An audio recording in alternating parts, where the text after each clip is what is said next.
Alors, Renault présente le Mobilize Duo remplaçant du Twizy, apparemment. Incroyable.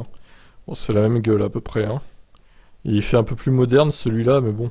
Pour le Mobilize, pas question de copier la Ami. Le Duo conserve la silhouette et l'architecture du Twizy, avec deux places en tandem et une forme d'œuf sur roue. Le design du Duo attirera peut-être moins sympathique que celui de l'Ami. Bof, c'est aussi moche, hein, de toute façon. Les formes sont plus sérieuses et plus fonctionnelles, avec par exemple des boucliers proéminents qui assurent une protection contre les chocs. Détail bien pensé, la marque a conçu un grain de plastique spécifique pour ces éléments, afin d'invisibiliser les rayures.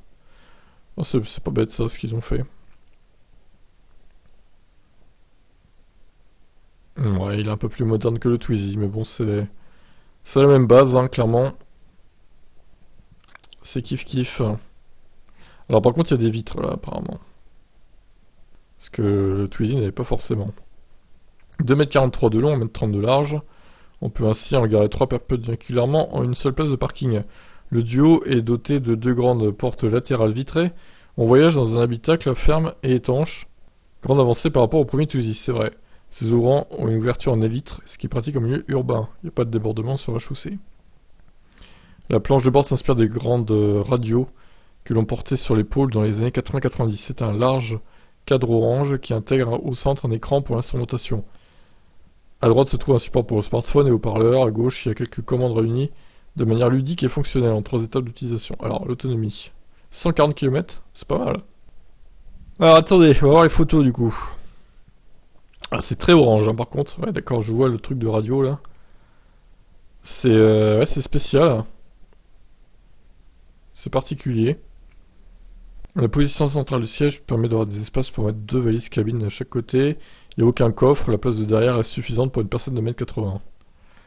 Ok. Alors, le Duo sera proposé avec 2 versions. Le modèle de départ sera limité à 45 km/h pour être conduit dès 14 ans. Il y aura ensuite une version de 80 km/h accessible au permis B, ce qui donnera ainsi un biplace électrique capable de sortir de la ville. L'autonomie est intéressante, Renault évoquant 140 km.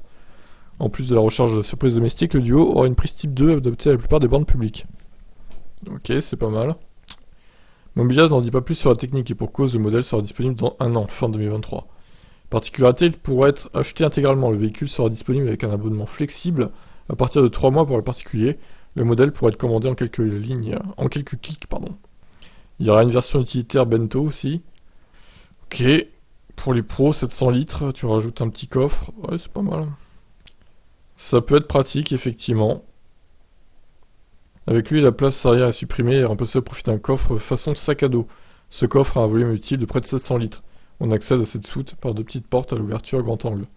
Une trappe permet de faire dépasser des objets dans l'habitacle. Très bien. Bon, on va voir le prix maintenant de ce truc. Il faudrait pas qu'il coûte plus cher. Enfin, si, je pense qu'il coûtera plus cher que la Citroën Ami. Parce qu'il y a plus d'autonomie. Donc une plus grosse batterie sûrement. La batterie, je pense qu'elle va faire au moins 10 kWh. Hein. Pour 140 km, 10-11 je dirais. Minimum. Hein. Bon, à voir. On en reparlera sûrement l'année prochaine quand ils dévoileront les prix. Ils le présentent tôt, hein, dis donc. Allez, ciao.